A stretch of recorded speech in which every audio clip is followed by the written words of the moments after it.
How's it going? It's good to see you. It's good to see you. I mean, you've been in Charleston, you've been in the jungle, but how cool is it tonight that we have Chase here in our neck of the woods in New York City?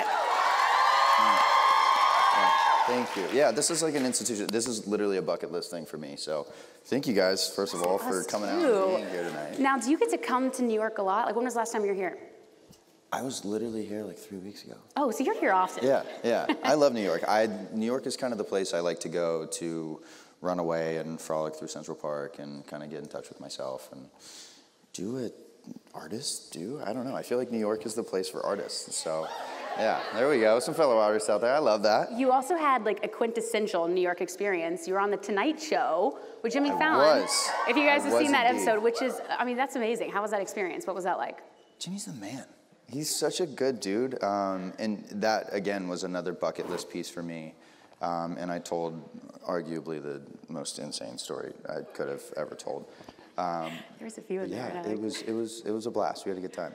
It's also wild because backstage before, we were just prepping, we are from similar parts of Georgia, or you spent part of your time, right? Do we have some other Georgia folks in here? Go Dogs. Can I say, yeah, go Dogs? Which is really wild, but you grew up in Florida? I did. Okay, you grew up in Florida. Yeah, so I moved from North Georgia. I was like 45 minutes north of the city. I moved when I was in 8th grade, so we bounced back and forth. So I did half of 8th grade in Georgia, then half of 8th grade in Florida, then we moved back to Georgia for the first half of my high school, my freshman year, and then back to Florida for the rest of high school. So it was fun. It was so fun making friends and sitting in corners talking to myself. So it was loved that for me. Well, we're going to get into all of that. Don't worry. We'll deep dive. But first, I just want to say how special it is to be here with you, Chase, right now, with all of you here tonight at this time in your life. Because as we all know, Outer Banks Season 3 has been just released. It is the #1 show on Netflix. A huge congratulations. This week alone, I'm sure there's so many things happening. What's going through your mind? How are you feeling? Anxious. Really? Yeah. I think anytime as an artist that you release anything into the world, there's so much concern about like how is it going to be perceived. And as much as you want to sit down and say like, I'm just going to throw it aside and not worry about it, giving a piece of your heart and putting that into your work is very daunting. So for it to be accepted and for people to watch it, I got a note from one of our producers the other day that it's been streamed 154 million hours so far. Insane. Yeah. I don't even know if I've been alive that many hours. So we'll do the math. Yeah, don't ask me to do math. I failed all of those classes. Now it's funny because I binged the whole season and it is so good. Do we have some of the people that binged the whole season already? I thought so. Already? I feel like here's my thing. I appreciate you guys binging it so fast, but like that means I have to go back to work real soon. And so like I just want to sit on my couch sometimes and hang out with my dog and watch some shows myself. No, I'm kidding. I really appreciate it. And I do want to go back to work. And I love my cast and I love our crew. And so it's literally a dream setting to be able to go to work in. I'm so curious for you, like obviously Netflix has created this culture of like binging. You binge your favorite show when it comes out. How do you consume a show? I'm a binger. I'm such a hater for saying that. Like I binge everything. I'm up till 5 in the morning watching stuff. So did you already watch your show already? Or I did you can't watch watch it back? myself. You don't watch yourself back? I can't do it. So you haven't seen any of the seasons of Outer Banks? I lived it. Yeah, so I was there. I was out in the flesh. Yeah, I experienced it. Yeah, I mean, so we do a lot of ADR because we shoot on location. And so I'm in the sound stages a lot and I talk a lot in this show. Sorry, everybody. So I have to redub my lines a lot because you have all of the exterior noises of crickets or, spoiler alert, we shot in some caves. And that none of the audio worked. So we had to go back in and like an average TV show, you do like maybe 2-3 pages of ADR. I think I did 21 pages of ADR for the 10th episode. And ADR exactly, if those who don't know what it is. What is ADR? What is ADR? It's audio, dubbing, and recording.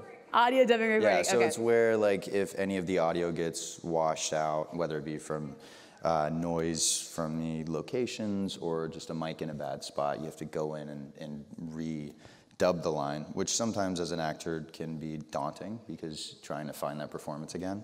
Oh, because you have to get that to that level of emotion again. So I learned, so I just did a film with Nick Cassavetes, and he said to be a good actor, you could do the work.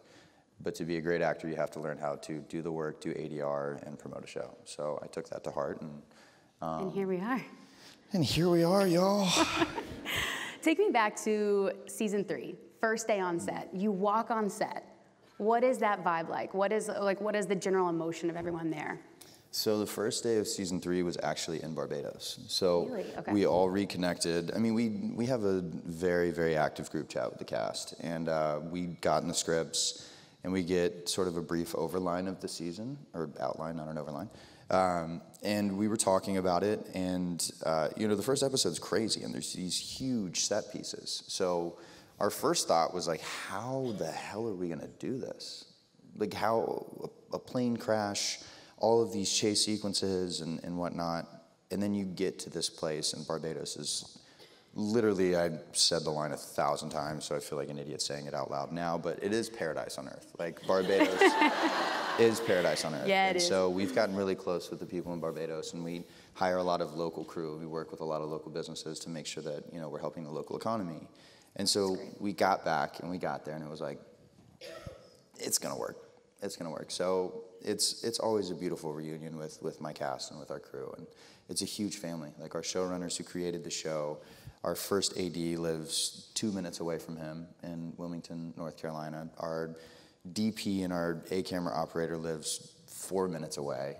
So it's like this beautiful little artist community up there, and they all started this thing with a Canon 5D and hired a bunch of high school kids for $50 to be John B. and JJ and Kiara and Pope, and that's how they pitched it to Netflix. So it stayed the same core group of people since the very beginning of this. I'm always curious to hear the behind the scenes, because you're like in the details of it. For you on set, paint the scene for me. What is your call time? How long are you in hair and makeup? What do you go to at the craft service table? What playlist are you jamming to? Damn, I love craft services. My favorite place. I usually have pretty early call times, and sorry, Holly and Deidre, if you guys see this, because I continue to get tattoos. So John B is a very clean-cut guy, so I got to go in and get my tattoos covered. And usually I'm not great about like keeping up with the whole like John B tan, so some of that is fabricated. And so there's a process to getting into that. So it's usually like 5:18 to 5. Like okay, in film like we have these stupid like random call times. I don't know for actors out there and who've worked like. I don't get the 5:18 and the 5:32 call times. We're right on the minute. Why? Why are you doing this stuff? Oh, hi, good to see you. Long time no see. How are you? But we have, that's usually my call time. Yeah, because all of these little doodles. And are these new? You got some ones for the dogs, right? I started the show with no tattoos, and then I got this one after the first season, and then it's just progressively become a terrible addiction of a scrapbook on my arm of random shit. Which one's your favorite? Mom Heart, for sure. And your mom's in the city with you right now. Is she here just tonight? left. Oh, she did. So she was at Fallon. I didn't tell her that I was going to put her on camera. So she found out in the green room, and she looked at me like I thought my mom was actually going to kill me for the first time. She's threatened it a few times, but that was the first time with this single look. It was the dagger eyes, and I was like, oh, this is it. This is where I go out, in the green room of Jimmy Fallon. Love it. Take me back again. You mentioned this, season 1. I want to go to the very beginning of your journey as John B. Yes. That first audition, I remember you posted on your Instagram kind of giving a backstory of what was going on in your life at that time. And one part that really struck me was you said you had negative $20 in your bank account. Sure did. And you were auditioning. Mm-hmm. Walk me through that time in your life and walking into that first audition for John B. in Outer Banks. Yeah, so I've told the story a couple times, but I did think that it was a Goonies reboot, and I thought John B. Yeah, I mean, like you get an email from your agent, and it says the breakdown, and it says 4 friends on a treasure hunt, and the character's name is John B. And I was like, well, that's bullshit. It's definitely the Goonies. And I ended up denying it 3 times, and like a month and a half passed. And I had made a promise to myself after the job prior to Outer Banks that I had booked. I'd done this show called Tell Me Your Secrets, and it got picked up by Amazon. It was the first time I'd ever recurred as an actor on a show. So I made a promise to myself after that. I said, I'm never going to take a side job ever again. I'm going to fully pay my bills from now on as a working actor. And that might have been the worst decision I ever made, but I stuck to it because I'm very stubborn. And I ended up on unemployment. And I ended up getting an audition for Topper. And I don't think I've ever told this story. And I was so desperate at this point. I was like, well, you know, I'm not going to be one of the actual Goonies, so like I can live with being the asshole bad guy of the Goonies reboot.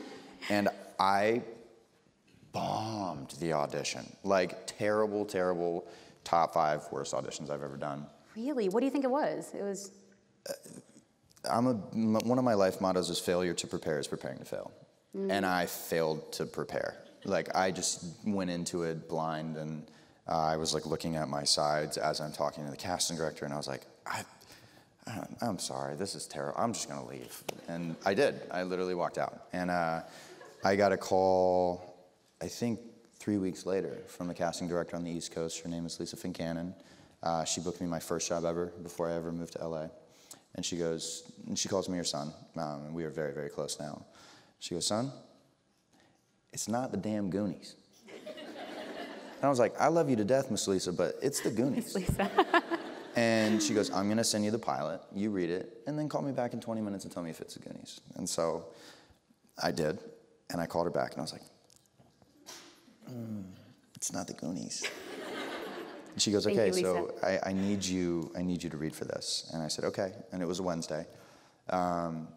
She said, if you don't hear back by Friday, you didn't get the job. And I was like, oh, this is great, thank you for the timeline. And I had also been testing at the time for a show called Looking for Alaska, which was developed by John Green. And they had pinned me for a role in that. So I kind of like knew that I had a job secured in a sense before going into this. Yeah, so it was sort of like an F-it situation where I was like, I don't know, like whatever, this treasure hunt show, let's see what happens. So I didn't hear by Friday. And I was so broke. I was at Easter brunch with a bunch of friends, and I was asking them to pay for my mimosas because I couldn't afford to pay for But I love the arse of the mimosas. That's great. Yeah, hell yeah. And I get a call from my agent, and he's like, what are you doing? And I was like, well, first of all, happy Easter. It's the Lord's Day today. You know, it's Sunday, or why are you working? The Lord's Day. And he goes, are you available? And I'm like, sure am, unemployed, as you know. Like, if I wasn't, I think you would know. And he goes, I'll call you back. And I was like, oh, I'm getting dropped. Like, this is what's happening. On a fucking Sunday, I'm going to get dropped. And he called me back 20 minutes later, and he said, you have a flight to Charleston tonight. Here's the first 4 episodes, 18 pages of dialogue. You need to be 100% off book. Figure it out. And how many mimosas deep are you at this point? Are you like... I was deep.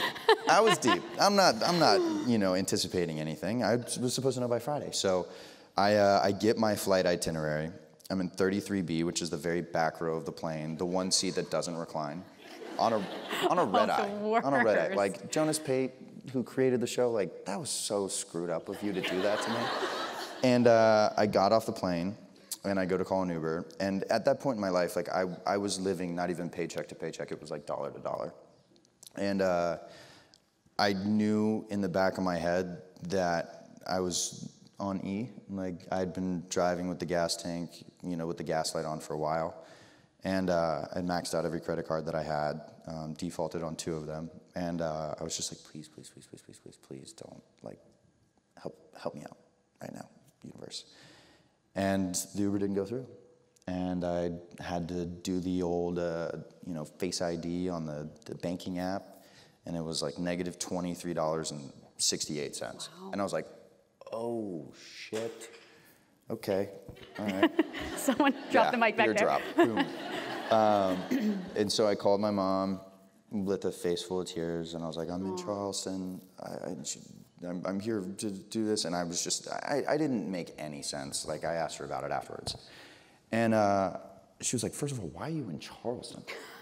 And I was like, I'm trying to get a job, Mom. I'm trying to get employment.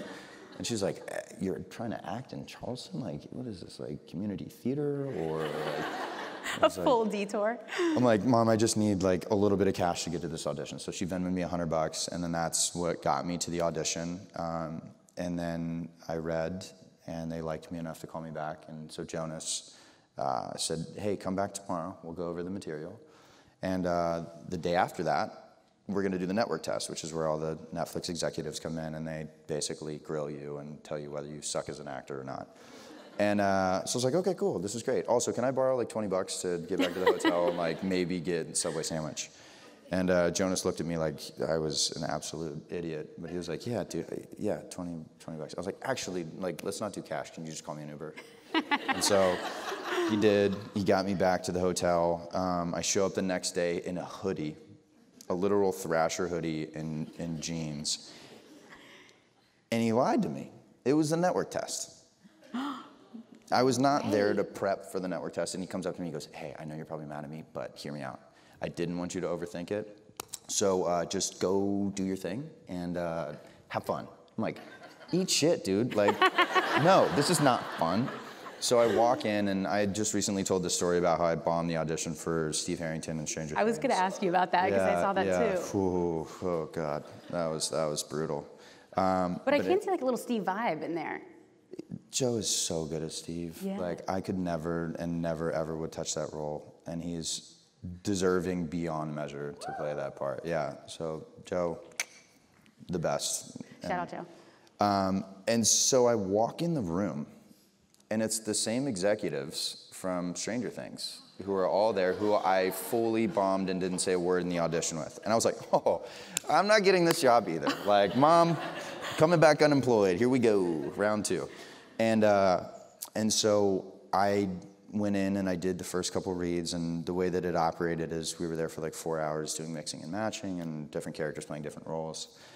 And I got so... Are you with the other cast members at this point? Have other people already been casted? Yeah, so like Maddie Klein had gotten Sarah Cameron, Maddie Bailey was Kiara, Jonathan Davis was Pope, and JJ was Rudy Paco. So you were the last one? I was the last one. You were the missing piece? Yeah, okay. Yeah.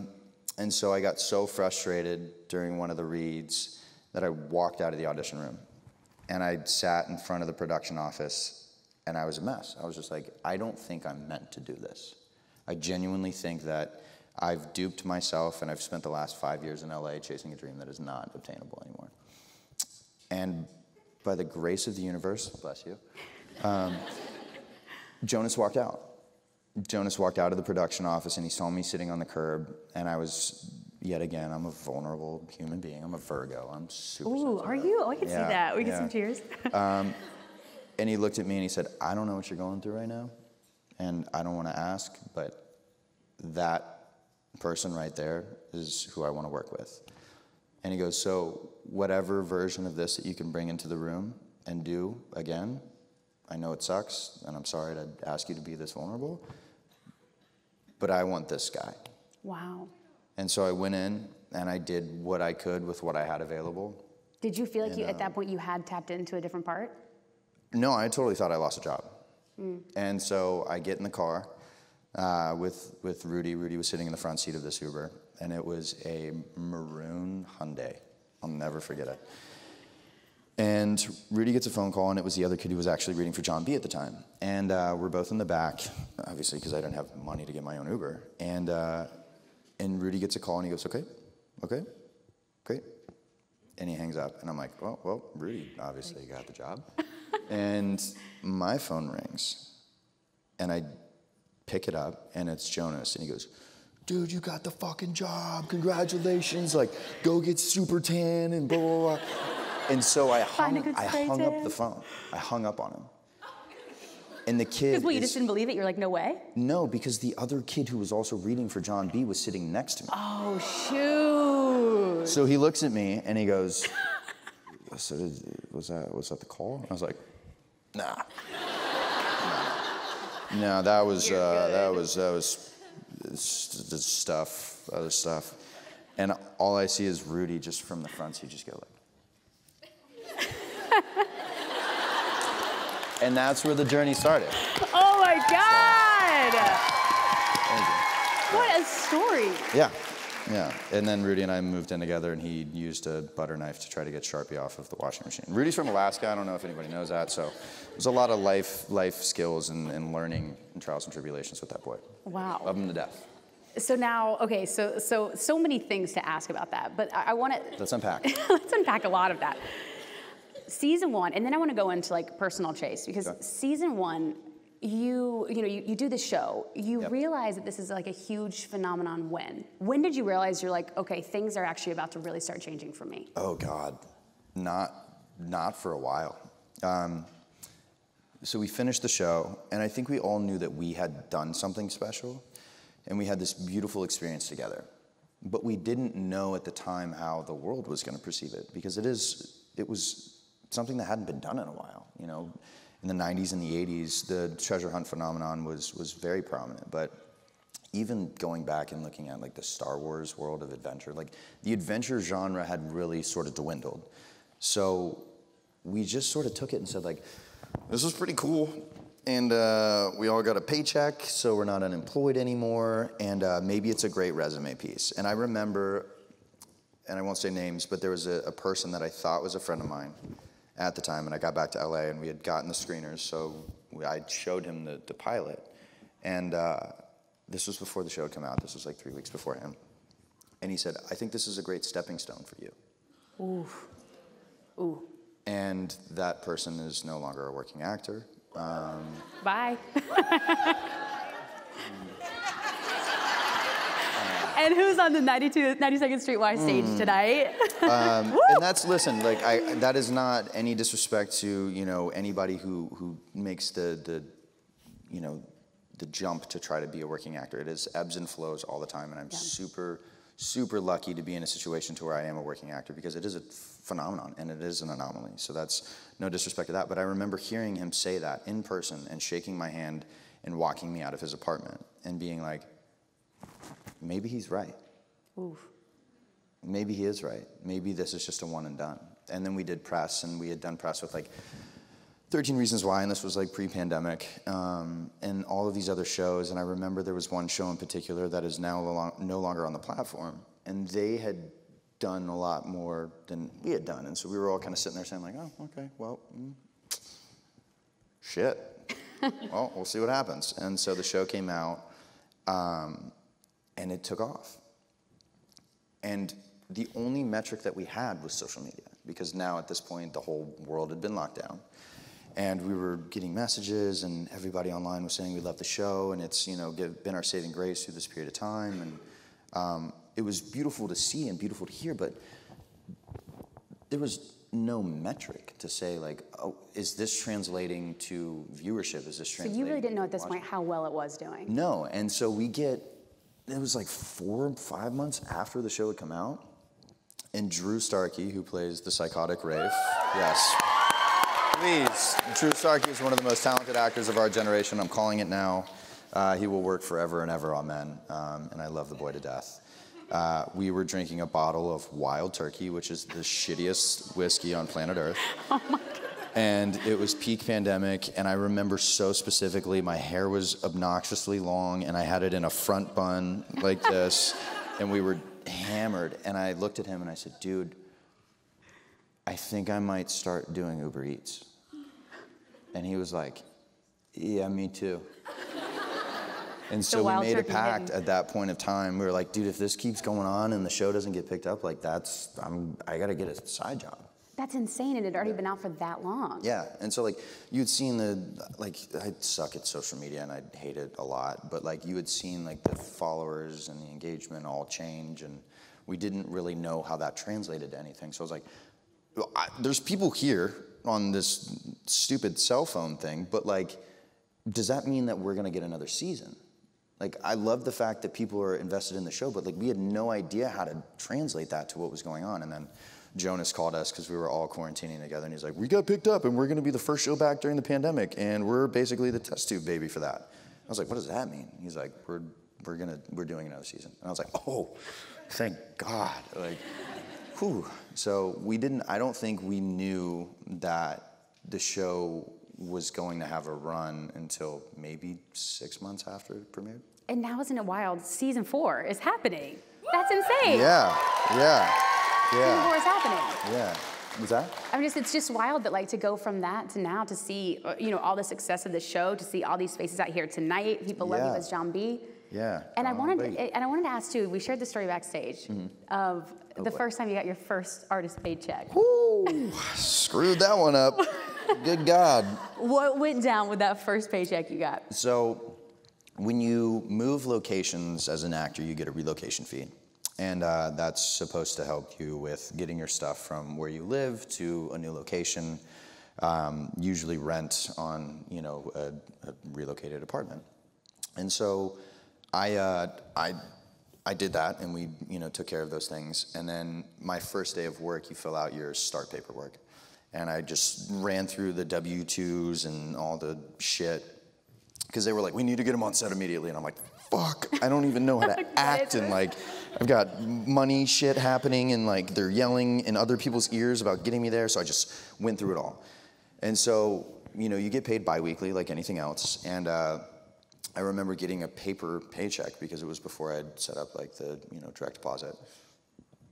And I get home that day, and Rudy and I were living together. And he's like, hey, we're getting paid. Like, we can not have to, like, Rudy and I were, no BS. Like, Rudy and I were, like, splitting, like, loaves of bread and, like, trying to find ways to, like, save as much money as possible. Right. And he, opens up his paycheck, and Rudy has, at the time had, like, all of his responsible actor stuff set up, like your S-Corp and whatever have you. And I did not, because I didn't have time. Like, I got cast, and then 2 weeks later, I was on a boat doing the first scene. And I got my paycheck, and it was like $1,000 for the first episode. And I was like, oh, I don't even have enough money to like pay for my portion of the rent in our apartment. And so I went to Rudy and I was like, how do I live off of this money? And he was like, what did you do? Like, and I was like, you didn't make the same amount? He's like, no, absolutely not. And he's like, you obviously screwed up something. And I was like, damn it. Okay. So cut to Drew Starkey and I, Drew and I are very similar in the ways that we operate, and we're very just kind of live on a whim. And so I called him and I was like, hey, can you come into my trailer? And he comes in, and I'm like holding all of my start paperwork because I had asked to see it. And I was like, dude, I shit you not, it was like $1,100 for the first episode of the first season. And he was like, let me see your W-2. And not to get into like the whole logistics of taxes and all that BS, because I'm the last person to ask about that. I still get confused, I'll be honest. Yeah, couldn't tell you my left from my right sometimes. So Drew pulls out my W-2 and he goes, you claimed 9? And I was like, yeah, you're supposed to claim like as much as possible, like claim all of the money that you can get. And he goes, no, you idiot, that means like you have 9 children or something. And I was like, oh boy. I was like, oh, I really dropped the ball here. So I ended up going to our UPM, Carol Peterman, who's, an absolute machine of a human being. And I was like, Carol, hey. Listen. This paycheck, your boy needs some help. Your boy doesn't have 9 kids. So, yeah, I was like, I definitely don't have a bunch of babies, laying around Charleston, South Carolina, LA, Florida, Georgia, I promise you that.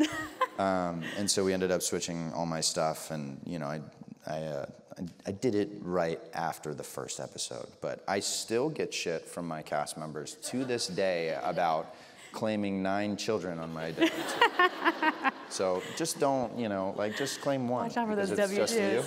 Just or if one. you have a partner and you're married, then it's 2. But there you go. Yeah. Learned a valuable lesson. Yeah. Yeah, I did. Okay, so we were talking about John B, but like I said, I want to talk about Chase for a minute, get to know you a little bit better. We know that John is in high school, and so obviously you're not in high school, but take me back to your high school experience. Sure. Was it anything like John B's? Like, what did it look like for you? Were you in theater? Did you play sports? Did you go to prom? Yes, I did. I did not do theater. The idea of getting on a stage like this made me want to vomit. I had the worst anxiety for any public speaking as a kid. But one of my best friends, near and dear to my heart, Jeremy Pope, if you guys are New York theater people, he moved to New York, and he was also very active in theater in high school. So I always kind of adored him for his strength and his ability to get on stage and give a performance. And that sort of was an inkling early on in my life where I was like, that seems cool. I can't do that, but like I like watching him do it. So I ended up doing the morning announcements, and instead of like... Was that your first gig, the morning announcements? Yep. Ooh. Yeah. I did it as a producer, so I was behind the camera for the first year, and then one of our morning announcement anchors got sick, and they were like, Chase, run a show, you got to get on the desk, and I was like, haha, nope, I'm not doing that. And they were like, no, seriously, you gotta do it. And I was like, well, okay, if I'm gonna do this, I'm just gonna be a complete like bag of ass, and I'm just gonna make fun of myself the whole time. And I did, and then people thought it was funny, and my teacher was like, you should think about acting. I was like, yeah, totally. In Florida? Cool, what do I do? Perfect. What do I do, like a Disney catalog? And I did do Disney catalogs. So it worked out, it panned out. But that was like where it started. My first 2 years of high school were pretty daunting. I moved a lot, so I started, like I was telling you backstage, I started 8th grade in Georgia, the second half of my 8th grade year was in Florida, then I moved back to Georgia for half of my freshman year, and then I moved back to Florida, went to high school there, and I was like severely bullied. There was one time where a kid put 3 laxatives in a Powerade and handed it to me, and I thought he was just trying to be a friend. Turns out he's in jail now, so joke's on him. But yeah, I literally ran 1.5 miles home, almost shitting my pants because of that. I played ice hockey too, so like I was gone a lot, so I had a really hard time making friends in the beginning of my high school years. And then after a number of injuries, I gave up hockey and just decided I'm gonna have like a high school experience. And I tried to play high school sports. I played lacrosse my senior year. I'd never touched a lacrosse stick ever. I was like, I don't know, let's see what this shit looks like. And did that. That was stupid. I cracked my sternum playing lacrosse, which sucked. Oh my God. Yeah, I'm so injury prone, it's insane. And then I did go to prom, but I had found like a really good core group of friends my senior year. I was gonna ask, was there a friend that really stuck out to you from like that experience? Yeah, so Jeremy and I were very close. And then I had a couple guy friends who, one of them played hockey with me randomly, who went to my high school, which was awesome, so I had that. But I just kind of went wild my senior year. I was like, I've never had a high school experience, so I'm just gonna see what I can get into. And we did senior prom at Universal Studios Hard Rock, and I thought it was a good idea to shotgun beers in the parking lot of Universal Studios. Don't do that. There's so many cameras. So Are you still drinking Coors Light at this point? Is Coors still okay? Yes. Mountains are blue. Mountains are blue for me. So I got in trouble. I almost didn't make it into prom because I was the asshole in the parking lot shotgunning a beer who got caught by the rent-a-cop on the little Segway. And that was kind of that was my MO my senior year. I was like, I don't really have a goal in life anymore because hockey's gone. I didn't think acting was like a feasible career choice. And so I just sort of winged it and I tried to fit 4 years of high school that I'd missed out in my senior year. Who was that one person for you that you feel like really championed your career, that believed in your dream, that you could really confide in to be like, maybe I might want to do this. Do you think I'm good at it? Is there one person that stands out? Yeah, it was Jeremy. It was Jeremy. Yeah, who is now, if you guys don't know Jeremy, do yourself a service, yes. Yeah. 2-time Tony nominee, Emmy nominee. I mean, he's incredible. I think he's, one of the greats of our generation as well. Yeah. And he was just always adamant about, like, if you want to do this, commit to it. Don't bullshit yourself and don't bullshit the industry because they'll smell it out. And so he went to New York, and I thought it would be a good idea to go to college and committed to my grandmother to do that. And it took me a little longer than I hoped because I suck at school. And then I went out to LA, and then we ended up, a couple years later, his show Hollywood with Ryan Murphy premiered 2 weeks before Outer Banks came out, went #1 on Netflix, and then Outer Banks came out 2 weeks later and went #1 on Netflix. So and 2 besties with two like boys trending shows. Ohio, yeah. I love y'all are such a fun audience. You speak a lot about your friends. I thought we could play like a quick little rapid fire. Oh gosh. What do you think? I'm gonna give you like the first part of a sentence, and you fill me in how you think your closest friends would answer this. Okay.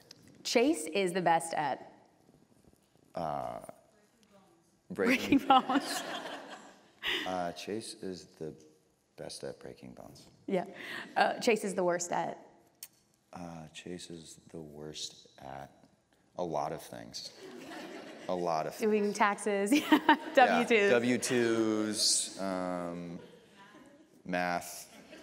My mom would agree with you on that. We actually had that conversation in the green room at Fallon. Oh, really? There's two things our family are not good at, and it's math and it's being on time. And I was like, I feel like I'm breaking that one. Yeah, you were prom tonight. I feel like you're right there, yeah. Well, I've got quite a few people who literally just drag me by my shirt and bring me places, so. Okay, last one for you. Chase can't live without.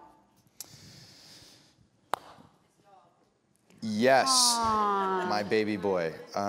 Milo, also a toothbrush. I'm like weird about brushing my teeth. Really? How many times do you brush your teeth a day? At least 3. Really?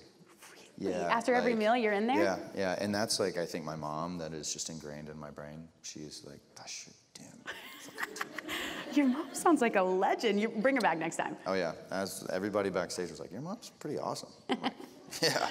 She is. The best, yeah. I'm curious for you, when do you feel like the most you? Is it on a stage like this in front of your fans? Is it outside playing sports? Is it in nature? Is it with your friends? What is like Chase to a T?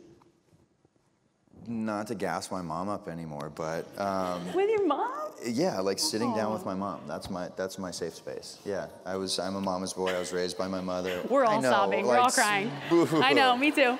Screw me. No, I really am super close with my mom. So, to even like for New Year's and Christmas, I finished a film in Bulgaria. I ended up getting a staph infection in Bulgaria. That was not awesome.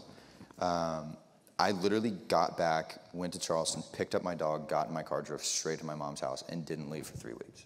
Oh. Yeah. What does your mom think, your family think of all this success? What would she say about all of this if she was seeing you start like, that first audition to see you now? Yeah, I think my mom has always been super supportive of this journey. She had me really young, so I think a lot of the experiences that she wished that she was able to pursue was sort of replaced with being a mother. And before my grandmother passed, one of the things that she told me is my mom had always wanted to be a mom. So knowing that and knowing that she had me before she could ever have a legal alcoholic beverage, I'd always kind of try to live and do the things that I think my mom would be proud of. Wow. And so she has always been super, super supportive of this, obviously with Venmoing me in a time of need. But yeah, I think mom is for sure number one. Is that important for you? Do you want a big family? Like, is that something you thought about? Yeah, I'm the oldest, so I have a very blended family. I'm the oldest of 7. It's like the Brady Bunch, which is nuts. My dad's one of 7. It's like, it's so fun. And I'm the oldest, which is also like seems cool, but it's a lot of responsibility that I personally don't want.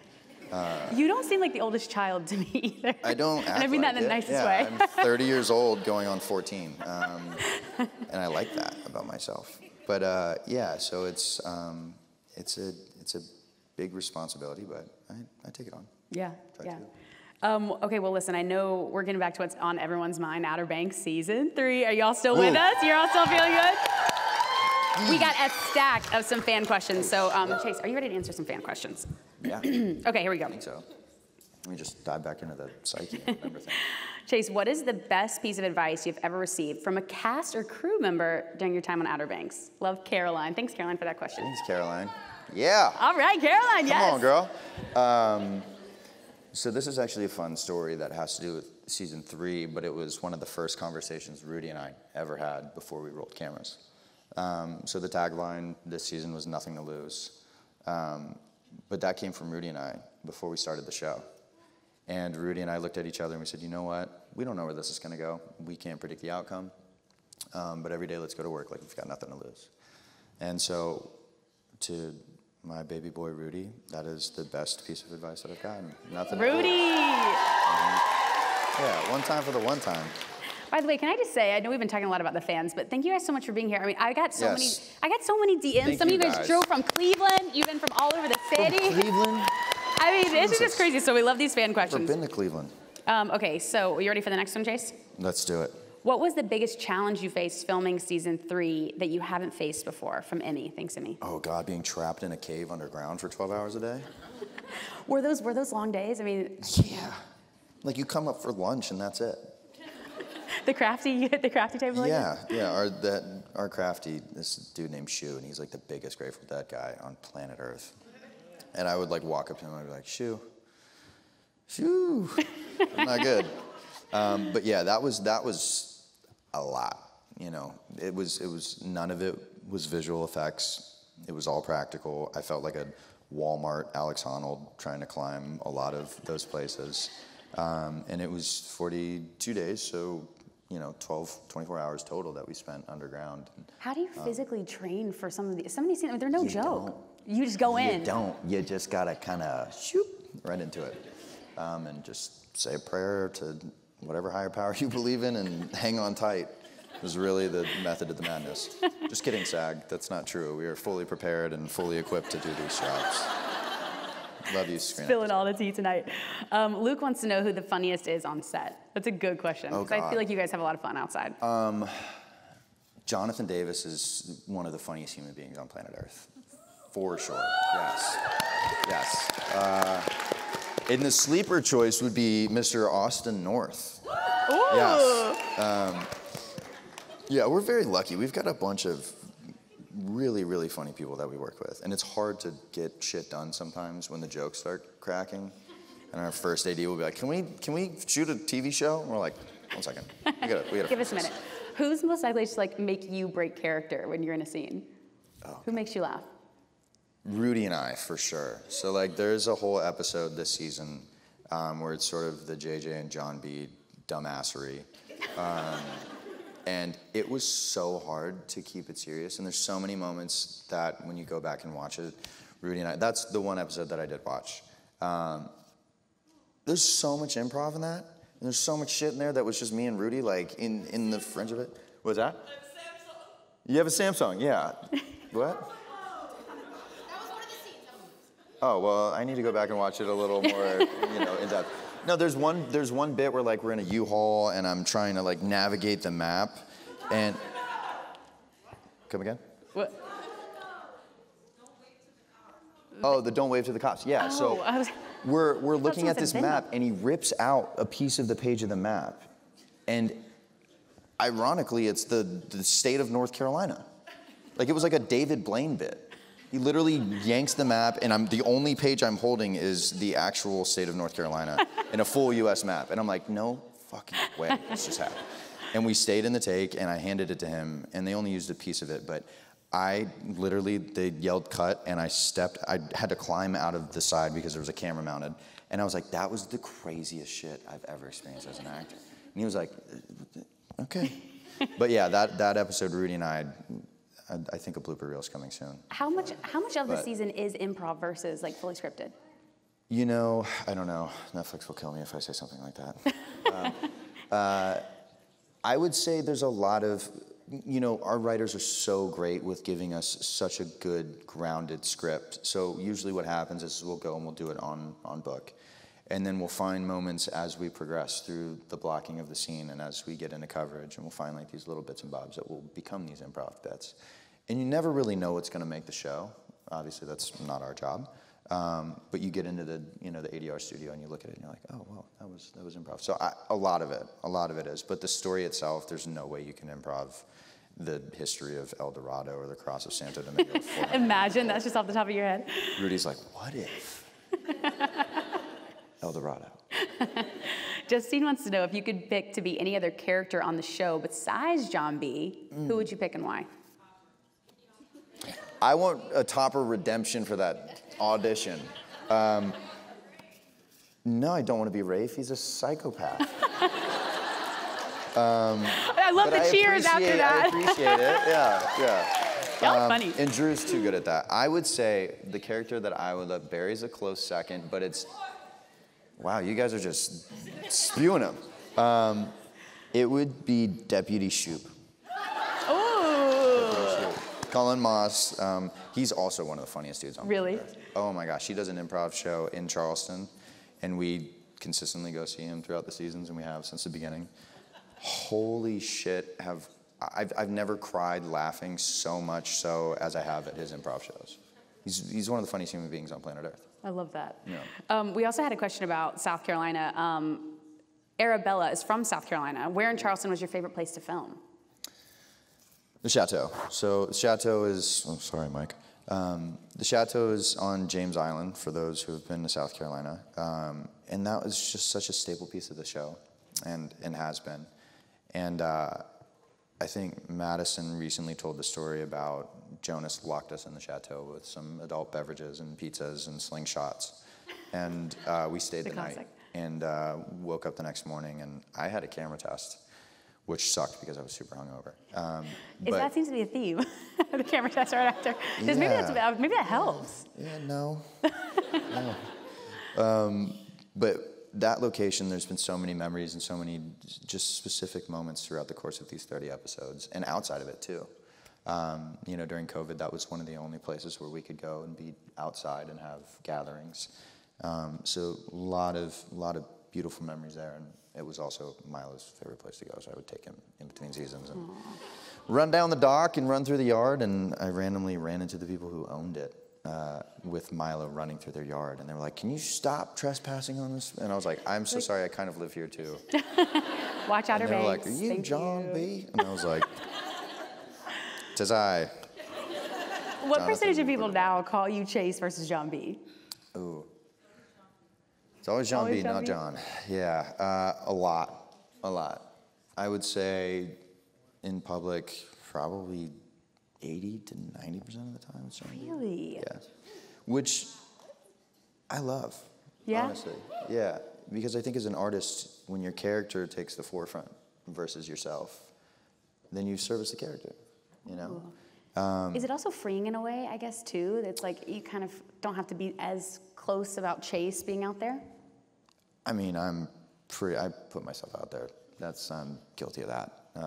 Anybody who follows me on social media knows that I just throw shit against the wall and see if it sticks.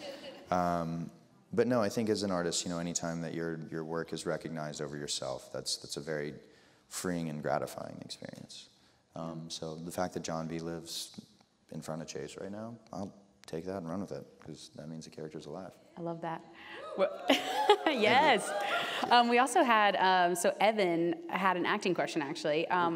What would be your biggest advice for someone pursuing a career in the acting industry? And it is also Evan's birthday. Happy birthday, Evan. Happy B-Day, Evan. Okay, what would you say? What's the one piece of advice?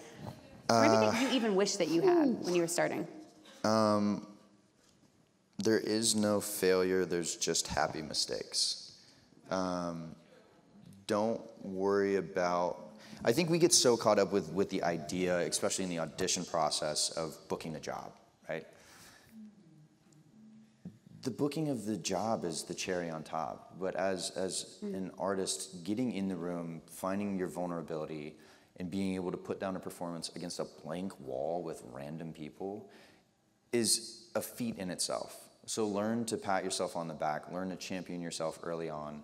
And my acting coach, who I've worked with for a long time, Lee Kilton-Smith, so if you're ever in LA and you need a great coach, she is one of the best human beings on planet Earth. She would always say, like, after you finish an audition, go get yourself an ice cream cone. And it's true, because the journey of being an actor, like, there's sometimes you walk into an audition room and they're like, okay, so here's the scene, it's Game of Thrones, so there's a dragon that is gonna be blowing fire at you, and here's 4 pages of dialogue and a monologue kind of sucked in there, and you ready? You got any questions or notes? No, I'm just, all right, a white wall is the dragon, cool, copy that. I'll figure it out. So I think anybody who can do the audition process, you've already won. And to get in the rooms and to do that, just pat yourself on the back, because it's a hard enough industry. So lean into that and just champion yourself and love on yourself as much as humanly possible. That's beautiful. Now, for you, obviously, we're still in Outer Banks, and we're so excited season 4, but I'm sure you never stop dreaming. As an actor, you're probably still thinking things that you want to do. What is top of mind for you that you are like, okay, this is now my other dream. This is now what I want to do in the future, maybe at some point? Yeah. I work with a charity called Bring Change to Mind, which focuses on ending the stigma, and especially the younger generation with mental health. And that is a major focus for me, because I think that is something that is severely overlooked in society. It's something that I've dealt with. It's been a personal journey for my own growth and accepting my own battles with anxiety. And I still don't think we're at the point where mental health is looked at in the ways that we should. And I think that if we treat physical health, like if you break your arm, right, you go get a cast and you get taken care of. Or if you have the flu or if you need fluids, you go get an IV. Why don't we treat mental health with the same exact course of action as we do with physical health? Absolutely. Thank you. It's so important. It really is. So I'm very proud of my career, right? But I want to leave this earth knowing that I changed the way that we look at mental health. Wow. And hopefully that the impact that myself and the legendary Glenn Close, who is one of the founders of Bring Change to Mind. Yes, Glenn Close is a fucking legend. That's more important to me than any impact that I make on screen. Wow. That's beautiful, Chase. Thank you for sharing that. It is so important. Yeah. For you, what does keep you grounded? Like when you're in those times, like what do you go back to? What makes you feel, at home, grounded again? I think I go back to the kid who gave up a life in a world of what I only knew, which was hockey. And I committed everything to that. And I had to completely reevaluate my whole life and figure out what did I want to do, how do I want to tackle this, and how am I going to go about it. And I look back at the fear and the concern and the anxiety that started then, and I look at that kid and I say, I want to live to know that person understood that it's all going to be okay. And if you just commit yourself to one thing, and I know obviously parents will tell you to have a backup plan, and I did go to college, so I guess technically, heavy air quotes, I had a backup plan, but I never, ever looked back. I sacrificed so much to pursue this career. And so if you want something at 15 or at 30, just go for it. And so I live for that 15-year-old who was confused and concerned and didn't have a path. Because now, 15 years later, I feel like I'm figuring things out. I think you are, yeah. If you could go back and do anything again, or if you could go back and do it all again the same, would you, or would you change anything? 100%. I wouldn't change a thing. I think going back to what I said earlier, there's no mistakes, or there's no failure, it's just happy mistakes. And I think the universe puts you in situations for a reason, and you grow from those, and you learn from those, whether you like it or not, whether it's comfortable or uncomfortable. You have to, and I have loved every second of this journey. I've loved the highs of it, the lows of it, and Jeremy Pope said it best in the Hollywood Roundtable. He said, life, sometimes we want to find some consistency in life. We want to find that through line. But if you look at it like a heartbeat monitor, if you just have a single flat line, you're dead. So the highs and lows are what keep us alive, and they are what makes us understand that we are human and that we need to learn to live. So I would not take a single second of it back. Oh. And I would do it exactly the same. Lows being W-2s, highs being season 4. Don't claim 9. I don't have 9 children. Highs being season 4 that is released. I know we keep talking about it, but it's so exciting. Can you tell me what you hope for this next season? Do you have any ideas of what's to come? Anything that you want for John B? I think they've all dealt with a lot of trauma. And I think John B in particular is dealing with a lot. His dad is dead. Oh, shit, sorry. Welp. Take us down a notch, yep. Surprise. Chase. Oh, no. Who here's surprised? Well, sorry, Ray. Just kidding. I like to call out Ray, who's our Netflix PR person, who's standing right there. In the last minute of it, too. I just pulled a Tom Holland. Yeah, oh, jeez. No, I think he's been through a lot of trauma, and he's experienced some things that a lot of kids at 17 have not been through. And, yeah, the original beginning thought. I can only hear bits and bobs of you, so I love you for trying to help me out. But I think, when you go through that much trauma and you have this one very massive win, the important thing is to recognize the situations that you've not just put yourself in, but also put others in. He's put Sarah through absolute hell. She had this perfect life, and she threw it away to be with somebody that she loves. His friends that have gone to the edge of the earth to help him find his father, only to realize that maybe he wasn't the person that they all remembered him as. You know, they've lost a lot. Pope has lost a scholarship. He's, you know, trying to figure himself out. JJ's got restitution, and his dad is gone, and Key is going through all of the chaos. So I hope he reflects. I hope he reflects on the damage, and I hope that he really takes into account all that has happened around this ideology of chasing treasure, and was it worth it? Yeah. Was it worth the journey? Do you feel like John B, in that whole sense, made you reflect on other things in your own life? For sure, yeah. Yeah? Anytime you have, you know, these massive wins, you got to look back and reflect and say, like, okay, as an individual, has Chase been at his best throughout this entire experience? And it's important to reevaluate and to go back and check yourself. I think John B has taught me a lot about myself. He's taught me a lot about, I have a very, very, like, I'm hyper-driven, and I will stop at nothing to get to where I need to go. And I think we've all recognized that throughout this journey, that we've got flaws, and we've been flawed throughout the experience of this show. But part of the beauty of it as well is learning to pick each other up when we're all falling. Yeah. So, you know, it's about finding your tribe and finding good people in your life, and holding each other accountable when you've been great and when you haven't been so great. So. Can I just say, I also just feel like you are at your very best right now. You seem just so happy. I mean, we're so excited about it. Right? Yeah. Do you feel that too? Like, do you feel like you're just in a really good spot? Yeah. Personal life is great. Family's healthy. Career, kind of, I don't want to say it, thriving, I guess.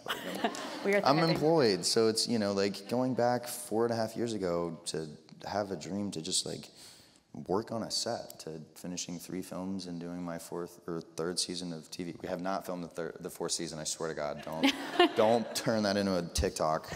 No, we have not started production. But no, like, just to want to feel validated 4 years ago, and to now be in a theater with all of you guys who have invested in my work, and thank you. It's a dream come true. It's a dream come true. This really has been just so special. Chase, thank you so much for taking the time, for being here, and thank you, fans, for all being here. If you haven't already, go stream Outer Banks Season 4. Sorry about that. A little spoiler Season 3. Yeah. Wait, I just... Yeah. Thank you for doing this. Of course. Huge thank you to Chase, of course. Everyone at Netflix, 92nd Street Y. One more time, round of applause for Chase.